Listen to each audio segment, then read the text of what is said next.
तो देखा आपने, सोनिया गांधी से भी डांस करके ही मानी ये महिलाएं, और प्रियंका गांधी और राहुल गांधी तो बहुत सहज होते हैं। जब भी आप देखें, चाहे गांव में चाहे दूसरी जगह पे, ये बहुत अच्छी तरह से मिलते हैं लोगों से। और ये एक मिलना, और दूसरी तरफ प्रधानमंत्री नरेंद्र मोदी जो कहते हैं कि एक अकेला सब पर भारी, वो तस्वीर भी आप लोग बहुत अच्छी तरह से जानते हैं।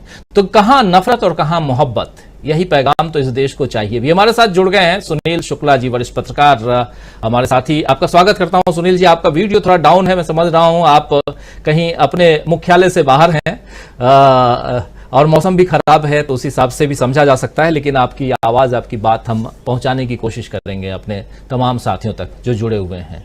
आना चाहता हूं दीपक पाचपोर जी, लंबी यात्रा करके लौटे हैं आप, हिमाचल प्रदेश, गांव गांव घूम के आए हैं, और हिमाचल प्रदेश का हाल बहुत बुरा है, आप जान रहे हैं। लेकिन आपके अनुभवों को भी और उसके साथ साथ जो देश में चल रहा है उस तस्वीर को भी आपके जरिए रखना, समझना चाहता हूं। महाराष्ट्र की तस्वीर को, महाराष्ट्र की सियासत को आप बहुत नजदीक से देखें, लंबा वक्त आपका गुजरा भी है वहां पत्रकारिता करते हुए भी। उस हिसाब से भी आपसे महाराष्ट्र में कैसे देखा जाए जो कुछ हो रहा है, जिस बारे में प्रशांत टंडन जी कह रहे थे।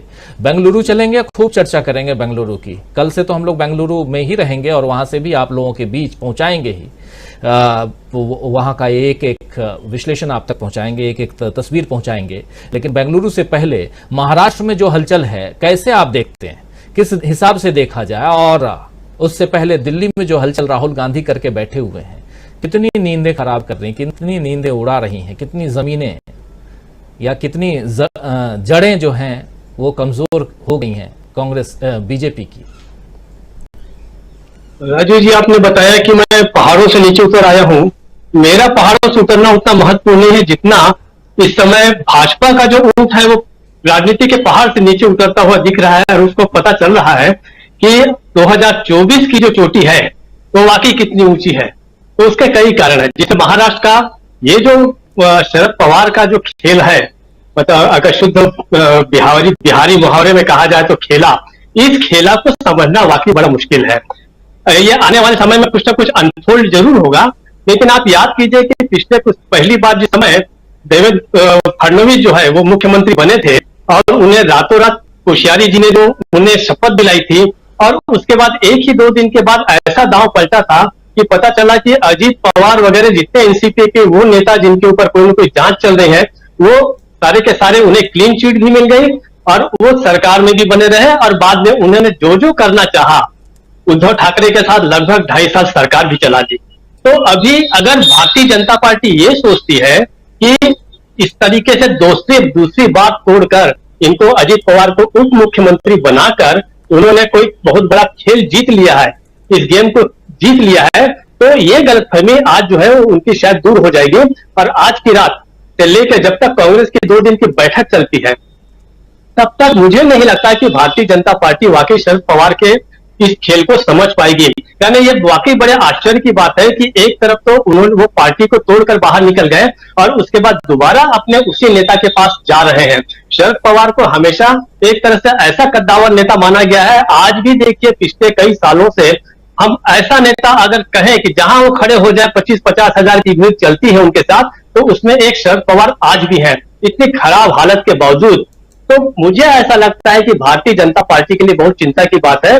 और ये जो कुनबा है, ये कुनबा जो बढ़ता जा रहा है लगातार, अब आप पार्टी भी उसमें शामिल हो गई, जिसके बारे में उम्मीद नहीं थी, और भारतीय जनता पार्टी सोच रही थी कि शायद ये जो मोहरे हैं ये हमारे लिए ही काम करते रहेंगे। तो अब बात बड़ी स्पष्ट हो गई है, कांग्रेस ने बड़ा दिल तो दिखाया ही है। अब जितनी भी ऐसी जो क्षेत्रीय पार्टियां हैं, उन्हें भी सोचना पड़ेगा कि क्या वे कांग्रेस का उपयोग जो है केवल अपने छोटे मोटे कामों को निपटाने के लिए, उनके खिलाफ आने वाले विधेयकों के लिए, या उनके खिलाफ कोई ऐसी बात हो रही है उनका कांग्रेस का समर्थन पाने के लिए हमें समर्थन करना है, या मेरिट बेसिस पे लोकतंत्र के व्यापक हित में जाना है। ये मुझे ऐसा लगता है कि यह चिंतन अब जो है आप पार्टी भी करेगी और केजरीवाल साहब भी करेंगे, ऐसी मुझे उम्मीद है। अब देखना है कि कल और परसों वहां पर वो क्या भूमिका निभाते हैं, किस तरीके के अपने लिए अपना टास्क निर्धारित करते हैं, और कितना वो कांग्रेस के साथ जाते हैं, ये अगले 2 दिन में होना है।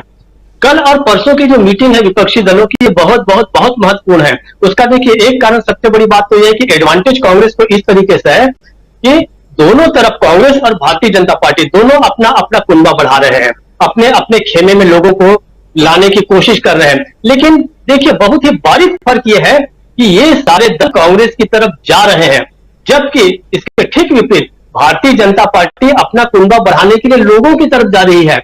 मतलब यहां पर जो है वो प्यासे के पास जा रहा है भारतीय जनता पार्टी का, जबकि कांग्रेस की बात अगर हम कहें तो प्यासे जो है वो कुएं के पास आ रहे हैं। ये एक बहुत बड़ा फर्क है। तो यहीं पर जो नैतिक जीत है, एक तरह से जो आत्मिक बल है कांग्रेस का, वो निश्चित रूप से बढ़ा हुआ हमको दिख रहा है। कल और परसों के बाद जब इस बैठक समाप्त होगी, मुझे लगता है कि 2-3 मामलों पे व्यापक चर्चा भी होगी और कोई न कोई निर्णय लिया जाएगा। पहली बात तो यह है कि असली बात है कि न्यूनतम साझा कार्यक्रम शायद इसमें जो है वो एक तरह से लाइन अप हो जाएगा कि हमें किन मुद्दों को लेकर अगला चुनाव लड़ना है, और उसकी थोड़ी बहुत तैयारियां जो है वो होगी। और उसका टेस्ट भी जो है, इस एकता का टेस्ट जो है आने वाले इसी साल के 4-5 जो राज्यों के चुनाव है, विधानसभा के चुनाव है, वो भी देखता हुआ हमको नजर आएगा। ये अलग बात है कि इसमें ज्यादातर में 3 या 4 राज्यों में तो सीधे सीधे कांग्रेस जो है वही सीधी की सीधी लड़ाई में है, लेकिन बाकी लोगों का व्यवहार क्या रहेगा? क्या वे कांग्रेस के साथ रहेंगे? कांग्रेस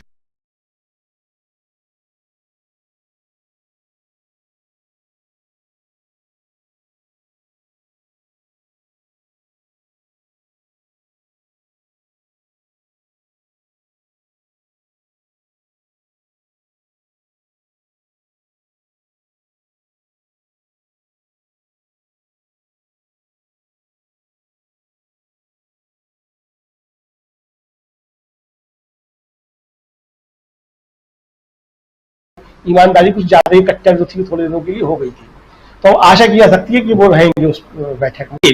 चुनावी चमत्कार की भी मैं बात कर रहा हूं, उम्मीद नहीं कर सकते। अंतिम बात, जो राहुल गांधी जो है वो बहुत सारे काम इस तरीके से बहुत चुपचाप करते हैं। मैं एक छोटा सा किस्सा बता के खत्म करता हूं। आप लोगों के अकबर के नवरत्नों में अब्दुल रहीम खान खाना, वो अपनी दरिया दिली के लिए बड़े प्रसिद्ध थे, और वो अक्सर उनके दरबार में या उनके घर पर जो कोई आता था वो कभी खाली हाथ नहीं जाता था। लेकिन वो जब भी किसी को दान देते थे तो अपनी आंखों को नीचे करके करते थे और दान देते थे। तो जब तुलसीदास को ये बात पता चली तो उन्होंने एक दोहा लिखकर भेजा कि ऐसी देनी देन ज्यों हित सीखे हो सैन, ज्यों ज्यों कर ऊंचो करे त्यों तो नीचे नैन। कि मेरे मित्र, ये देना तूने कहां से सीखा है कि जैसे जैसे तुम्हारा कर, तुम्हारे हाथ ऊंचे उठते हैं, वैसे वैसे तुम्हारी आंखें नीचे होती जाती है। तो चूंकि अब्दुल रहीम खान खाना भी एक अच्छे कवि थे, अरबी, फारसी और बहुत सारे लोग भाषाओं के जानकार थे, तो उन्होंने उसका जवाब दूसरे दोहे में यह भेजा कि देनहार कोई और है, भेजत वो दिल रैन, लोग भरम हम पे करे तासू नीचे नैन। अरे भाई, भेजने वाला तो ऊपर वाला है, खुदा है, अल्लाह है, भगवान है, वो मुझे भेज रहा है, लेकिन लोगों को गलतफहमी होती है कि मैं आपको दे रहा हूं, इस शर्म से मेरी आंखें जो है वो झुक जाती हैं। तो आज मैं राहुल गांधी का ये चुपचाप करने वाला जो परोपकार का काम है, वो जब मैं देखता हूं, सुनता हूं उसके बारे में, तो मुझे आशा लगती है कि आज भी लोग जो है चुपचाप बिना किसी को कहे दान कर रहे हैं। तो ये मैं कहता हूं, ये बहुत ही सुंदर तस्वीरें जो है लोकतंत्र के सामने आ रही है। राजीव जी, बस मैं इतना ही कहना चाहूंगा। बिल्कुल उन तस्वीरों को जरा हम रख भी देते हैं, एक बार हालांकि दिखा चुके हैं, फिर से देखिए। हालांकि ये दूसरी तस्वीर है जिसका जिक्र कर रहे थे दीपक पाचपोर जी, खाना खाते हुए जो तस्वीर, कुछ बच्चों की तस्वीर है और कुछ जो है बच्चियां बगल में बैठी हैं, लेकिन एक बच्ची देखिए बहुत निगाह जो है उसकी टिकी हुई है उस खाने पे।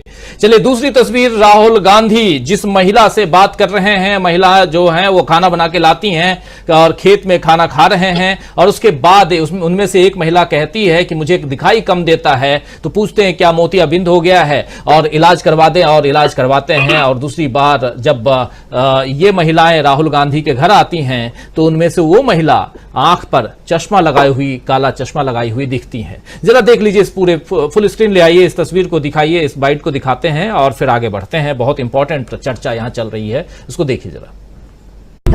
आपको दिखता नहीं? मोतिया